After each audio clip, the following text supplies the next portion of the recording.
Hello everyone. तो कैसे हैं आप लोग। तो आज के इस लेक्चर में हम लोग डिस्कस करने वाले हैं IUPAC nomenclature of coordination compound और उसके बाद हम लोग डिस्कस करेंगे EAN रूल। तो चलिए शुरू करते हैं।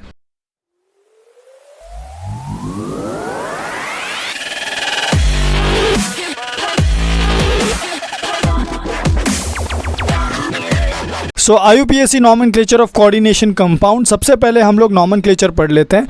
सो जैसे कि आप लोग जानते हैं यहाँ पे डिफरेंट टाइप ऑफ लिगैंड होता है। ओके, लिगैंड क्या होता है ये मैं अपने स्टार्ट वाले वीडियोस में ही आपको इंट्रोडक्शन दे चुका हूँ कि ये लिगैंड का मतलब क्या होता है। अभी चलिए देख लेते हैं कि अनायनिक लिगैंड्स कौन कौन से हैं। सो Br- ये जो है ये आपका ब्रोमाइड है, ये लिगैंड का नाम ब्रोमाइड है, लेकिन IUPAC नेम इसका क्या है, ब्रोमो। सेम वैसे अगर आपको Cl- लिगैंड दिखाई देगा तो आपको बोलना है क्लोरो, अगर F- तो फ्लोरो, I- तो आइडो, Cn- तो साइनो, SO4 तो सल्फेटो, अगर NO3- तो उसको नाइट्रेटो, लाइकवाइज। ओके, और अगर आपका लिगैंड है CO3 तो आपको बोलना है कार्बोनेटो, अगर OH- तो आप बोलेंगे हाइड्रोक्सो, अगर C2O4 तो आप बोलेंगे ऑक्सलेटो, अगर NO2- तो आप बोलेंगे नाइट्रो, ONO- तो आप नाइट्रीटो। अब यहाँ पर आपको ध्यान रखना है कि अगर N बॉन्डेड लिगैंड है तो आप नाइट्रो बोलेंगे, अगर आपका लिगैंड ऑक्सीजन के थ्रू बॉन्ड बना रहा है आपके मेटल से तो आप उसको क्या बोलेंगे, नाइट्रीटो बोलेंगे उस लिगैंड को। सेम वैसे ही अगर आपका जो लिगैंड है that is SCN- that is thiocyanato, वो अगर बॉन्ड बना रहा है थ्रू सल्फर एटम तो आप क्या करेंगे, तो आप उसको बोलेंगे थायोसाइनेटो। लेकिन अगर वो नाइट्रोजन के थ्रू बॉन्ड बना रहा है ओके तो आप क्या बोलेंगे उसको, आइसोथायोसाइनेटो। ओके, सेम वैसे ही न्यूट्रल लिगैंड का भी डिस्कस कर लेते हैं। अभी न्यूट्रल लिगैंड में क्या होता है, न्यूट्रल लिगैंड्स के केस में आपका NH3 है यानी अमोनिया लिगैंड, CO यानी कार्बन मोनोक्साइड लिगैंड, फिर वैसे ही आपका H2O यानी वाटर भी रहेगा, उसको एक्वा बोलते हैं, और इथिलीन डायमाइन, इसको भी क्या बोलते हैं हम लोग, इथिलीन डायमाइन ही बोलते हैं, बट उसका सिंबल जो रहेगा वो EN रहेगा, ये आपको याद रखना है। ओके, सो अमोनिया को अमाइन बोला जाता है, CO को कार्बोनिल बोला जाता है, वाटर को एक्वा बोला जाएगा, और इथिलीन डायमाइन को EN से रिप्रेजेंट करेंगे और उसका IUPAC नेम क्या होगा, इथिलीन डायमाइन होगा। चलिए नेक्स्ट देखते हैं। नाउ नेक्स्ट मेटल, आपका जो एल्यूमिनियम है that is Al। So IUPAC name, अगर आपका जो कॉम्प्लेक्स अनायनिक है उसमें एल्यूमिनियम प्रेजेंट है तो आप उसको एल्यूमिनेट बोलेंगे, ये आपको याद रखना है। अगर कोबाल्ट होगा तो आप उसको कोबाल्टेट बोलेंगे, अगर Au होगा तो आप उसको ऑरेट बोलेंगे, अगर Mn होगा तो मैग्नेट बोलेंगे, अगर Pt होगा तो प्लैटिनेट बोलेंगे। Okay, so remember all this points. If your complex is anionic complex, then only you will say that my aluminium will be aluminate, my CO that is cobalt will be cobaltate, my gold will be aurate, Mn stands for magnet and Pt stands for platinate. I hope you have understood this much. Same वैसे ही अगर metal आपका Cr है, आपके anionic complex में अगर metal Cr है तो आप बोलेंगे क्रोमेट, अगर Cu है तो आप बोलेंगे क्यूप्रेट, अगर Fe है तो आप बोलेंगे फरेट, अगर Na है तो आप बोलेंगे निकलेट, अगर जिंक है तो आप बोलेंगे जिंकेट। एट दी एंड आपको मेटल के नाम में ATE लगा देना है, बस इतना ही याद रखिए, इससे ज़्यादा और कुछ नहीं करना है आपको। चलिए अभी ज़रा कुछ नाम लिख लेते हैं हम लोग IUPAC नॉमेनक्लेचर के, सो दैट आपको बेटर अंडरस्टैंडिंग मिलेगा। सो यहाँ पर पहला जो आपका कॉम्प्लेक्स है, फर्स्ट कॉम्प्लेक्स है वो है NiCN4 अब ध्यान से देखेंगे ये अनायनिक कॉम्प्लेक्स है। कौन सा कॉम्प्लेक्स है ये अनायनिक कॉम्प्लेक्स है। Okay, anionic complex. तो अभी अनायनिक कॉम्प्लेक्स के केस में जैसे कि मैंने आपको बताया था, क्या करना है आपको, सबसे पहले आपको लिगैंड का नाम लिखना पड़ेगा। सो लिगैंड का नाम क्या है यहाँ पे, अभी आप देख सकते हैं 4 टाइम्स आपका साइनो लिगैंड है। ओके, 4 टाइम्स, तो आप बोलेंगे tetra, that is 4 times, then cyano, tetra cyano stands for your CN ligand. Okay, that is cyanide. So tetra cyano, अभी कौन है यहाँ पर, निकल है, सो निकलेट। नेक्स्ट, अभी यहाँ पे आपको उसका ऑक्सीडेशन स्टेट भी फाइंड आउट करना पड़ेगा। सो निकल का ऑक्सीडेशन स्टेट क्या है यहाँ पे निकल का ऑक्सीडेशन स्टेट 2 है। सो निकलेट 2 आयन, क्या बोलेंगे आप, निकलेट 2 आयन। ओके, अभी निकल का ऑक्सीडेशन स्टेट 2 है, ये मुझे कैसे पता चला। सो देखिए यहाँ पर यह है आपका NiCN4 और यहाँ पर 2 माइनस। चलिए इसको x ले लेता हूँ मैं और इसको मैं ले लेता हूँ -4, क्योंकि एक CN के ऊपर टोटल -1 का नेगेटिव चार्ज होता है। सो टोटल यहाँ पे 4 है तो इसलिए 4 माइनस आ गया। नेक्स्ट यहाँ पे आप देखेंगे टोटल ओवरऑल चार्ज -2 है तो इक्वल टू -2 लेना पड़ेगा आपको। सो x इज इक्वल टू -2 + 4। सो कितना आएगा यहाँ पे +2 आ जाएगा x का वैल्यू। x का वैल्यू +2 आया मतलब क्या, मतलब मेरा निकल का जो ऑक्सीडेशन स्टेट है वो +2 है यहाँ पे। आई होप आपको इतना समझा होगा। ओके, सो इसीलिए इसका नाम क्या हो जाएगा, टेट्रासाइनो निकलेट 2 आयन। आई होप इतना आपको समझा है। चलिए अभी नेक्स्ट देख लेते हैं हम लोग बी वाले कॉम्प्लेक्स का नाम। सो बी में कौन है, यहाँ पर कोबाल्ट है। ओके, सो COC2O4 3 टाइम्स 3 माइनस। सो यहाँ पे 3 ऑक्सैलेट के लिगैंड है, तो ऑक्सैलेट IUPAC के अकॉर्डिंग क्या होता है, ऑक्सैलेटो। सो इसका नाम क्या हो जाएगा, ट्राई ऑक्सैलेटो, बिकॉज ऑक्सैलेट जो लिगैंड है आपका वो 3 टाइम्स है। So trioxalato. उसके बाद आपका जो मेटल है वो यानी कोबाल्ट है तो कोबाल्टेट हो जाएगा। क्यों कोबाल्टेट हो जाएगा, क्योंकि ये अनायनिक कॉम्प्लेक्स है, राइट, ये नेगेटिवली चार्ज है। So trioxalato cobaltate. फिर यहाँ पे आपका जो कोबाल्ट है उसका ऑक्सीडेशन स्टेट क्या है, 3 है। ओके, सो 3 आयन, ट्राई ऑक्सैलेटो कोबाल्टेट 3 आयन, ये हो गया इसका नाम। नेक्स्ट सी वाले का देख लेते हैं। यहाँ पे क्या हो रहा है अभी, FeCN6 4 माइनस। अभी 4 माइनस, अब इसका नाम क्या होगा, सो यहाँ पे 6 साइनाइड है तो इसलिए इसका नाम होगा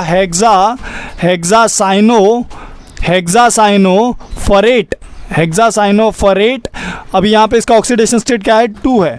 अब 2 है कैसे पता चला मुझे, चलिए देख लेते हैं। यहाँ पे FeCN6 4 माइनस। अभी ओवरऑल चार्ज तो -4 है। ओके, और यहाँ पर इसका मुझे पता नहीं तो x ले लिया मैंने। फिर इसका मुझे पता है एक के ऊपर माइनस होता है तो यहाँ पे 6 है लिगैंड, तो यहाँ पे कितना हो जाएगा, -6।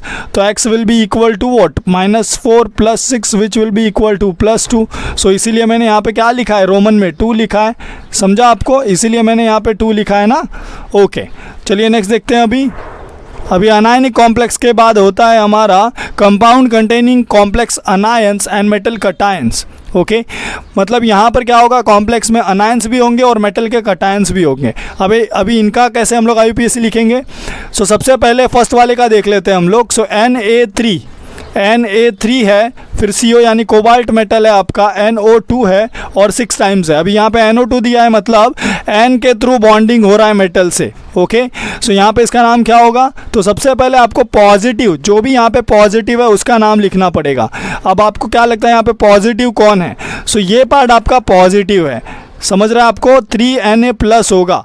और बाद में आपका नेगेटिव कौन है, फिर नेगेटिव आपका कॉम्प्लेक्स है। कैसे पता चला, ये देखिए CONO2 6, फिर यहाँ पे -3 का चार्ज है। तो जो पॉजिटिव है उसका नाम आपको सबसे पहले लिखना पड़ेगा।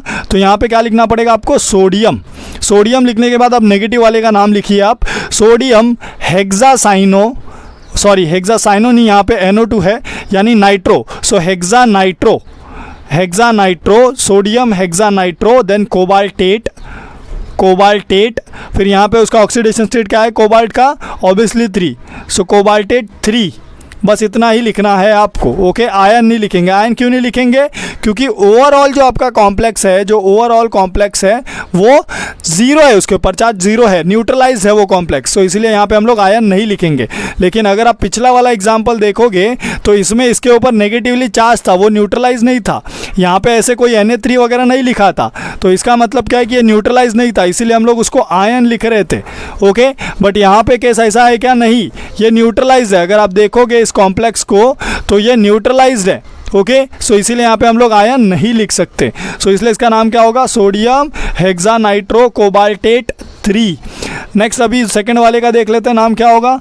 सो सेकंड वाला कॉम्प्लेक्स है हमारा K3AlC2O4 थ्राइस। अभी K3 है तो मतलब नाम क्या होगा, पोटेशियम। Okay, potassium. फिर बाद में आपका ट्राई ऑक्सैलेटो। वाई ट्राई ऑक्सैलेटो, क्योंकि 3 टाइम्स C2O4 है। ट्राई ऑक्सैलेटो एल्यूमिनेट, ध्यान से देखिए, एल्यूमिनियम नहीं लिख रहा हूँ मैं, एल्यूमिनेट लिख रहा हूँ, ATE लगा रहा हूँ। क्यों ATE लगा रहा हूँ? क्योंकि वो नेगेटिवली चार्ज है मेरा कॉम्प्लेक्स आयन, उसके ऊपर -3 का चार्ज है। सो पोटेशियम ट्राइऑक्सलेटो एल्यूमिनेट, उसके बाद उसका जो ऑक्सीडेशन स्टेट है वो, यानी वो कितना है? 3 है। अब आयन लिखूंगा क्या मैं? नहीं लिखूंगा। क्यों नहीं लिखूंगा? क्योंकि यहाँ पे वो न्यूट्रलाइज्ड है। ओके, चलिए नेक्स्ट अभी थर्ड वाले का देख लेते हैं हम लोग। सो थर्ड वाले का नाम क्या होगा? अभी थर्ड वाला जो हमारा कॉम्प्लेक्स है वो है Na3AlF6। अभी AlF6, अभी सोडियम लिखना है आपको सबसे पहले, पॉजिटिव जो होता है उसका नाम सबसे पहले। सो सोडियम पॉजिटिव है, उसका नेगेटिव क्या है ना, आपका कॉम्प्लेक्स आयन वो नेगेटिव है, उसके ऊपर कितना चार्ज है? -3 का चार्ज है। So sodium hexafluoro, sodium hexafluoro aluminate, okay, aluminate 3 हो गया। बस इतना ही लिखना है आपको। आई होप आपको यहाँ तक समझा रहेगा। चलिए ऐसे अभी नेक्स्ट देख लेते हैं हम लोग। अभी नेक्स्ट है आपका कटायनिक कॉम्प्लेक्सेस। अभी कटायनिक कॉम्प्लेक्सेस में आप नामकरण कैसे कर सकते हैं, देखिए यहाँ पे। सो CuNH3 4 टाइम्स, ओके, मतलब यहाँ पर आपका टेट्रा 4 टाइम NH3 है, मतलब टेट्रा अमाइन। फिर यहाँ पे कॉपर है, अभी ये पॉजिटिवली चार्ज है तो क्यूपरेट लगाएंगे क्या आप? नहीं। सो टेट्रा अमाइन कॉपर 2, क्यों 2? क्योंकि कॉपर +2 ऑक्सीडेशन स्टेट में है। ओके, यहाँ पर कॉपर +2 ऑक्सीडेशन स्टेट में है। कैसे पता चला? क्योंकि NH3 न्यूट्रल लिगेंड है, उसके ऊपर 0 चार्ज है। ओके, सो होल कॉम्प्लेक्स के ऊपर कितना चार्ज है? 2+ का। सो इसलिए टेट्रा अमाइन कॉपर 2 आयन, क्या लिखेंगे हम लोग? टेट्रा अमाइन कॉपर 2 आयन लिखेंगे। उसके बाद अभी यहाँ पे देखिए आयन वाले को देखिए, अब इसका नामकरण कैसे करेंगे आप लोग? सो सेकेंड वाला जो कॉम्प्लेक्स है दैट इज FeH2O 5 टाइम्स, और उसके बाद NCS, ओके, और उसके बाद अगेन उसके ऊपर 2+ का पॉजिटिव चार्ज है होल कॉम्प्लेक्स के ऊपर। अब 2 टाइप के लिगेंड है आपके, कौन कौन से लिगेंड है? एक तो थायोसाइनेटो है, ओके, अब ध्यान से देखिए, ये थायोसाइनेटो है या आइसोथायोसाइनेटो, सो ये नाइट्रोजन के थ्रू है, राइट। यहाँ पे N दिया है उन्होंने, मतलब ये आइसोथायोसाइनेटो है, आइसोथायोसाइनेटो। और ये कौन सा लिगेंड है? Aqua, okay. सो एक्वा अभी कितने टाइम्स है? 5 टाइम्स है। सो आप क्या लिखेंगे? पेंटा एक्वा आइसोथायोसाइनेटो आयन। फिर बाद में AT लगाएंगे क्या? आप नहीं लगा सकते ना, आप उसको फरेट ही नहीं लिख सकते क्योंकि वो पॉजिटिवली चार्ज है। यहाँ पे देखिए आप, चार्ज पॉजिटिव है। सो पेंटा एक्वा आइसोथायोसाइनेटो आयन 2, और ये हो गया आपका आयन, समझा आपको? सो इसका नाम क्या हो गया? पेंटा एक्वो आइसोथायोसाइनेटो आयन 2 आयन। नेक्स्ट थर्ड वाले का नाम देख लीजिए यहाँ पे। अभी ये क्या है आपका? PTEN 2 टाइम्स, और फिर यहाँ पे SCN 2 टाइम्स, और फिर 2+। अभी इसका नाम कैसे लिखेंगे आप लोग? सो यहाँ पे ध्यान से देखिए, 2 टाइप के लिगेंड है, कौन कौन से? एक तो EN है दैट इज इथिलीन डायअमाइन, और दूसरा है SCN that is thiocyanato. So ethylene diamine, सबसे पहले मैं यहाँ पे लिख देता हूँ इथिलीन डायअमाइन, और दूसरा कौन सा टाइप का लिगेंड है? दूसरा मेरा थायोसाइनेटो है। अब यहाँ पे आइसोथायोसाइनेटो क्यों नहीं लिख रहा हूँ? क्योंकि यहाँ पे बॉन्डिंग थ्रू S हो रहा है, यहाँ पे बॉन्डिंग S के थ्रू हो रहा है मेटल से। ओके, सो थायोसाइनेटो, सो इथिलीन डायअमाइन। अभी थायोसाइनेटो कितने टाइम्स है? 2 टाइम्स। सो डायथायोसाइनेटो, इथिलीन डायअमाइन कितने टाइम्स है? 2 टाइम्स। सो बिस, ओके, क्या होगा इसका नाम? Bis ethylene diamine dithiocyanato platinum. Okay, platinum. What is the oxidation state of platinum in this case? So oxidation state of your platinum is nothing but 4. So इसीलिए क्या हो जाएगा ये? bis ethylene diamine dithiocyanato platinum 4। Okay, ये उसको हो गया उसका नाम। चलिए नेक्स्ट अभी देखते हैं। अभी compounds containing complex cations and anions. So compounds containing complex cations and anions, यानी कटायंस भी है यहाँ पे अनायंस भी है। सो फोकस करना है हम लोग को, कटायन कौन है, अनायन कौन है। सबसे पहला एग्जांपल लेता हूँ मैं, PtBr2, और यहाँ पर आपको दिया है NH3 4 टाइम्स लिगैंड, और फिर यहाँ पे आपको Br2 दिया है। अब यहाँ पे ध्यान से समझिए, कॉम्प्लेक्स कुछ ऐसा है, PtBr2 NH3 4 टाइम्स, और यहाँ पे आपका है 2+ का पॉजिटिव चार्ज, और यहाँ पे Br 2 टाइम्स माइनस है। मतलब आपका जो कॉम्प्लेक्स है वो कटायनिक है, और ये आपका अनायन है।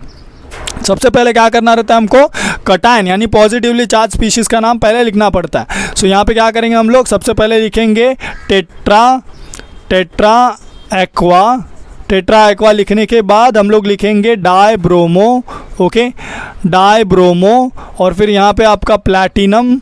अभी प्लैटिनम का ऑक्सीडेशन स्टेट क्या है कैलकुलेट करिए। सो प्लैटिनम का ऑक्सीडेशन स्टेट अगर आप कैलकुलेट करेंगे तो यहाँ पे 4 आता है। कितना आता है? 4, ओके, प्लैटिनम 4 ब्रोमाइड। अब यहाँ पर बच्चों आपको एक चीज़ याद रखनी है जो मैं यहाँ पे बताने जा रहा हूँ आपको।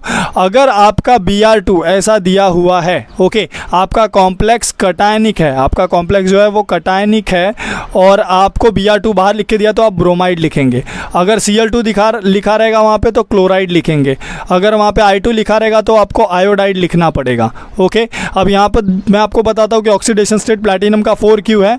सिंपल सा रीज़न है, Pt यहाँ पर है, Br2 है, NH3 4 टाइम्स है, ओके, और होल ओवर कॉम्प्लेक्स के ऊपर कितना पॉजिटिव चार्ज है? 2+ का। सो इज इक्वल टू +2 लिख देते हैं।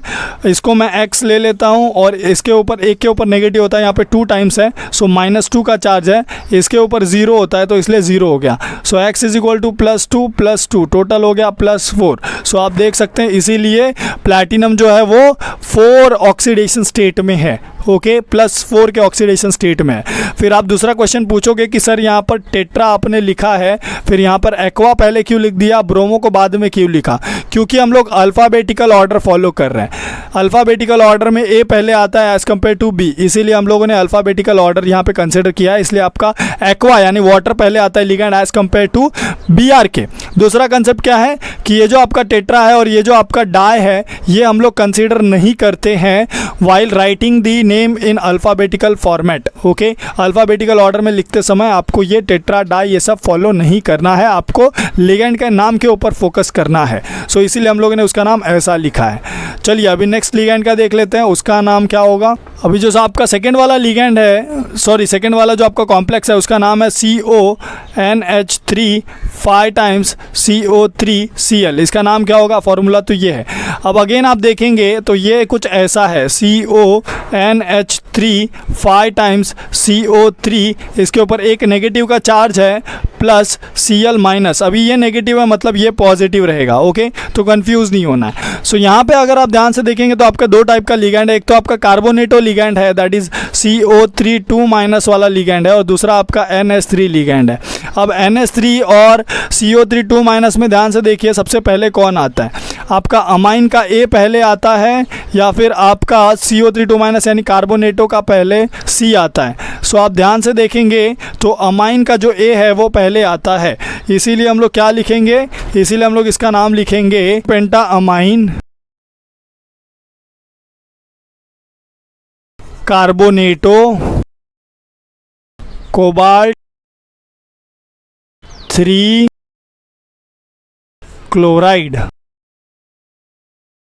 अब यहाँ पे जो आपका कोबाल्ट है उसका ऑक्सीडेशन स्टेट 3 कैसे आया? सिंपल है, देखिए यहाँ पे ये जो आपका CO है ये हो गया आपका X, ये NH3 0, ये आपका टोटल CO3 दे रहा है, ओवरऑल चार्ज +1 है। So X is equal to +1 and then +2 which is equal to +3, तो इसीलिए आपका +3 है उसके ऊपर charge, okay. So I hope आपको इतना समझा। चलिए अभी नेक्स्ट वाला जो आपका कॉम्प्लेक्स है उसका देख लेते हैं। अब इसका नाम क्या होगा? देखिए यहाँ पर एक्वा भी है, अमाइन भी है। अभी एक्वा भी है और अमाइन भी है तो पहले किसका नाम लिखेंगे हम लोग?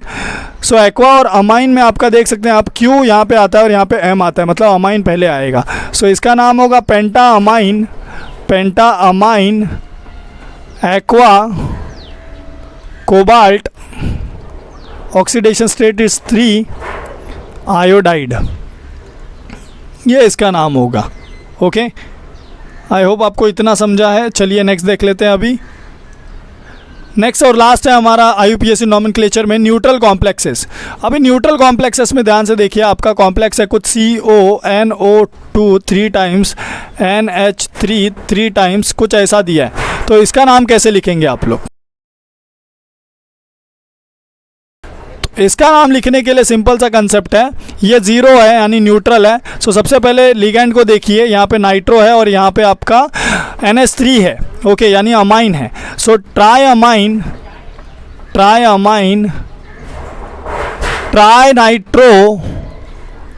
नाइट्रो कोबाल्ट,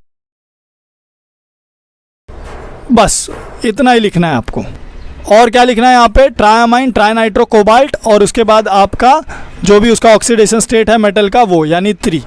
ओके, सेम ऐसे यहाँ पे आप देखेंगे तो ये क्या है आपका FeCO5। अब यहाँ पे देखिए पेंटा कार्बोनिल आयन कौन से ऑक्सीडेशन स्टेट में है, सो आयन जो है वो आपका जीरो ऑक्सीडेशन स्टेट में है, तो जीरो मेंशन करना है। और लास्ट वाला RH यानी रोडियम NH3 3 टाइम्स SCN यानी सल्फर के थ्रू बॉन्डिंग हो रहा है मेटल से, तो इसका नामकरण कैसे करेंगे आप लोग, सिंपल सा कंसेप्ट है। सो ट्राइअमाइन, क्योंकि अमाइन का ए पहले आता है, so triamine trithiocyanato rhodium, what is oxidation state of rhodium here, rhodium 3। Okay, आप चेक कर सकते हैं, रोडियम का 3 आएगा क्योंकि यहाँ पे 3 माइनस है, यहाँ पे 0 है। So x minus 3 equal to 0, so x will be 3, that is +3। Okay, so ये हो गया आपके कॉम्प्लेक्स का नाम, बस इतना ही लिखना है आपको। सो आई होप आपको IUPAC ईजिली समझा होगा कि क्या है। ओके, आप अब इजीली IUPAC नॉमेनक्लेचर लिख लोगे, ये सारे कोऑर्डिनेशन कॉम्प्लेक्सेस का डिफरेंट एग्जांपल हम लोगों ने डिस्कस किया है। अगर आपको कुछ भी डाउट है तो कमेंट सेक्शन में आप कमेंट करके डाउट पूछ सकते हो आप, और इस वीडियो को लाइक करना मत भूलना। ओके, चलिए नेक्स्ट अभी देख लेते हैं यहाँ पर इफेक्टिव एटॉमिक नंबर रूल क्या होता है। सो अब ये जो इफेक्टिव एटॉमिक नंबर रूल है, इसकी ज़रूरत क्यों पड़ी, so to explain the stability of coordination compounds means the question arises that why these coordination compounds are stable. Okay, so Sedgwick was the first scientist who proposed an empirical rule known as effective atomic number. Now what is this rule? So this rule states that a metal ion continues to accept electron. I am again repeating, this rule states that a metal ion continues to accept electron pairs till it attains the electronic configuration of the next noble gas. Okay, so your metal ion will accept the electron pairs from the ligand until it attains the electronic configuration of the next noble gas. Means what? Means your metal ion should have the effective atomic number rule equals to 18 or 36 or 54 or 86. Okay, then we can say that EAN rule is obeyed. Okay, so this was the rule. Let's discuss in detail this rule, what they are saying. So EAN can be calculated with the following formula. Now what is this formula? Let's see. EAN, that is effective atomic number, is equal to number of electrons of metal ion that plus total number of electrons donated by ligand. Okay, so number of electrons of metal ion means how much electron your metal ion have at that time. Okay, next, total number of electrons donated by ligand means your ligand is donating how much electrons to your metal ion. So basically what we can say, that Z, that is atomic number of metal minus number of electrons lost by metal to form the ion, means the oxidation state of your metal ion, atomic number of your metal ion, and what is Y? Y is nothing but the number of electrons donated by ligand, means how much electron your ligand is donating. So electrons donated by ligand, that's what we can say for now. Let's see the examples. So CuONH3 6, this is one of the good example here. CuONH3 6. Let's find out what is the atomic number of cobalt. So atomic number of cobalt is 27. Okay, so what is the formula? Z minus X, 27 minus X. What is the oxidation state of cobalt here? So oxidation state of cobalt is nothing but 3. So 27 minus 3 plus what is the total electron, means how much electron your NH3 ligand is donating. So total ligand donated, total electrons donated by your ligand is nothing but 12. How 12? So 6 times your NH3 is there, right? One ligand, remember students, one ligand donates total 2 electron. Okay, so total 6 ligand will donate how much electrons? So 12 electrons. So 12 electrons. Okay, so 3 plus 12, so it will be equal to how much? 24 plus 12, that is 36. So effective, that is EAN rule is obeyed here. Okay, EAN rule is obeyed. So what we can say here, that this complex is stable. This complex is stable. Understood? Let's see next, CrCO6. What is the atomic number of this Cr here? So the atomic number of Cr is nothing but, suppose science teacher very cruel, okay, that is Cr, so 24. Then cobalt, is it cobalt?